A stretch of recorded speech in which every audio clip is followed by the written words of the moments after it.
Here's a new video from the series Get More Customers Using Marketing Automation. It's about creating buyer persona step by step. Very cool subject, by the way. Okay, so let's go. You know now what tools you will need, what persona is, and how to use it. In the process of creating it, we will try to establish customers' motivation and priorities, success indicators, possible obstacles or barriers preventing from closing the deal, buyer's journey, decision criteria. Below, we prepared a list of questions useful when creating a persona for business to business or business to consumer.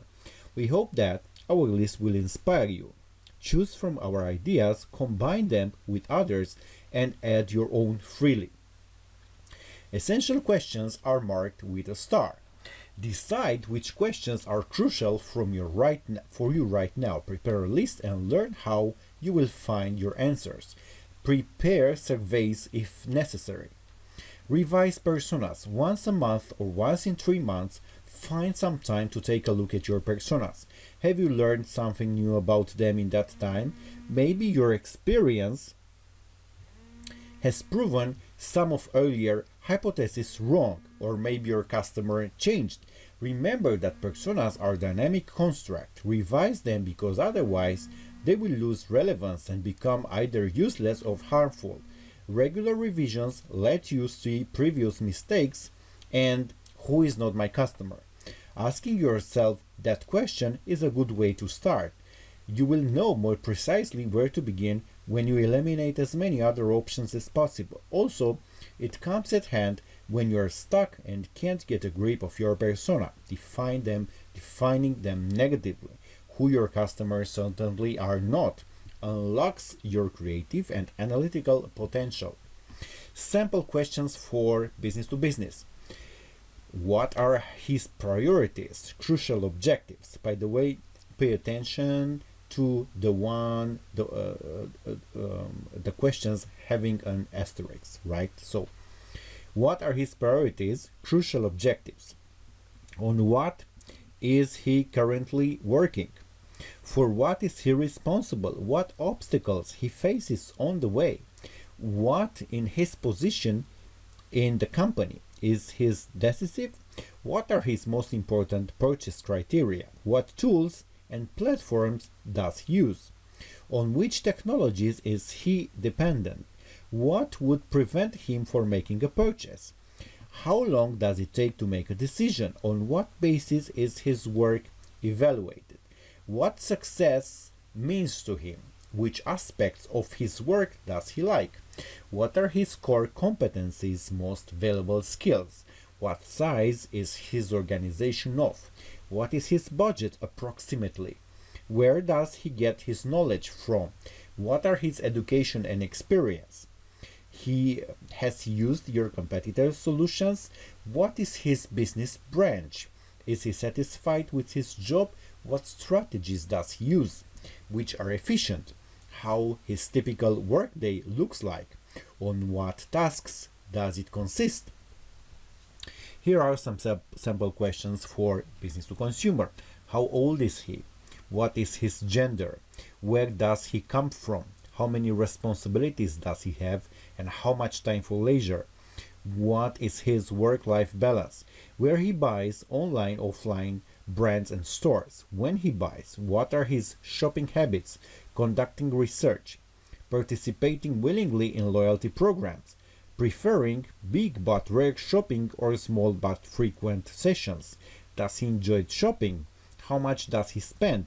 What triggers him to shopping? What interrupts purchase or discourages from it? What are shopping barriers?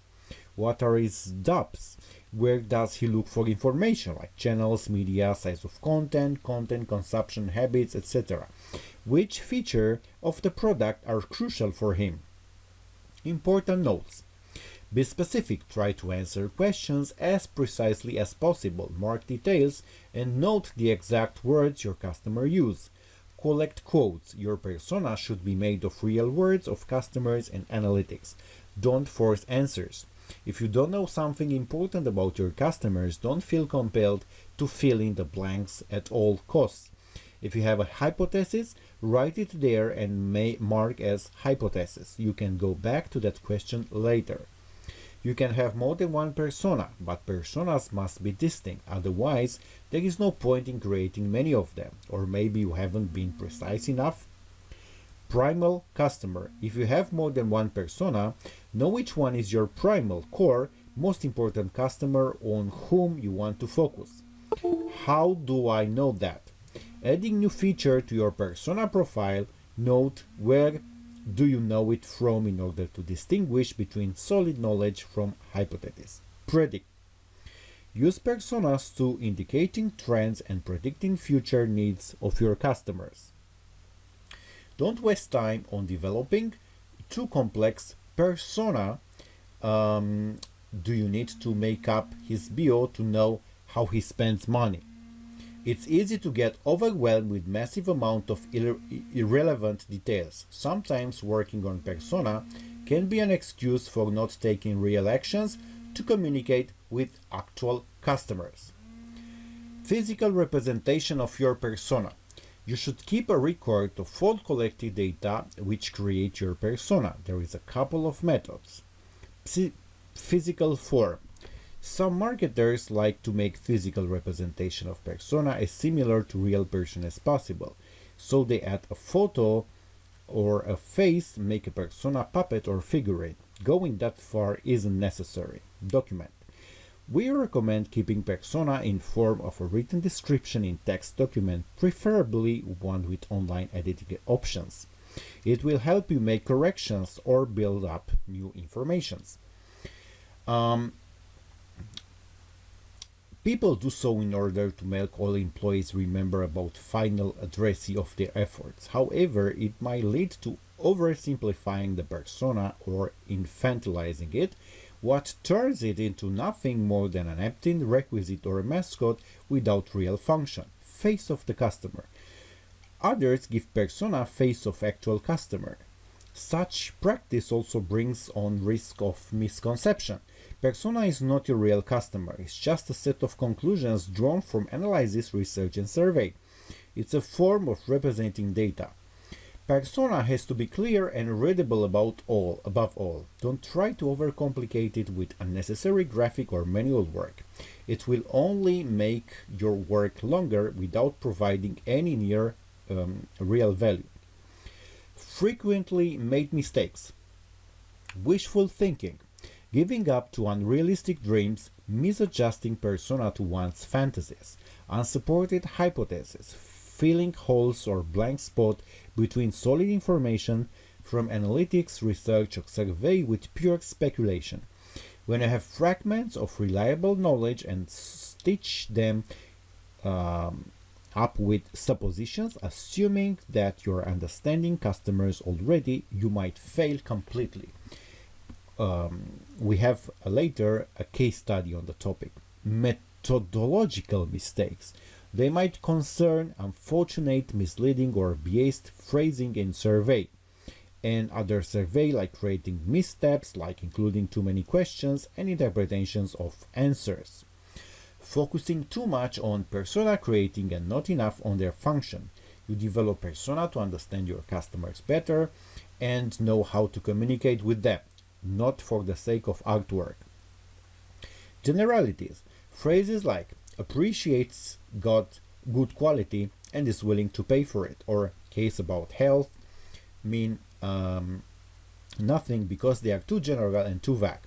Avoid them at any cost because at the first sight they look like actual knowledge and might overshadow real and solid information. Infantilization. Although some experts recommend such practice, we strongly discourage you for giving personas names, especially funny names like Spaghetti Samantha, Lazy Luke. Firstly, it makes your persona a joke, not something that can be seriously used. And secondly, it might harm your communication with customers. If you perceive them as ridiculous, your customer service might reflect that. Building persona based on one actual customer. Persona is not one customer generalized, but inversely large group extracted to one model. Overloaded persona consisting of many relevant features and information. Crucial knowledge about buying behavior is lost among speculation about list of his or her favorite books. Reduce persona only to the data you actually need. Another version on that mistake is creating too many personas. When persona doesn't work, what could go wrong? Problems you can face on your way to successful persona. A problem: my buyer personas are far from my actual customers. Solution: if you happen to sometimes have customers different from your personas, that's totally fine and shouldn't make you do any changes. But if it's a massive process, it means that your persona is unrealistic and should be corrected. Make new persona according to your actual customers and think about its relation to previous one. I create persona but can't actually use them. Personas created without function in mind are useless. Go back and create persona once more, but before you start, ask yourself, how am I going to use it? It will help you find the right question. My persona is out of date. It's a natural sign of development. Don't panic. Just find out what happened. Did your customers change and why? Thank you very much.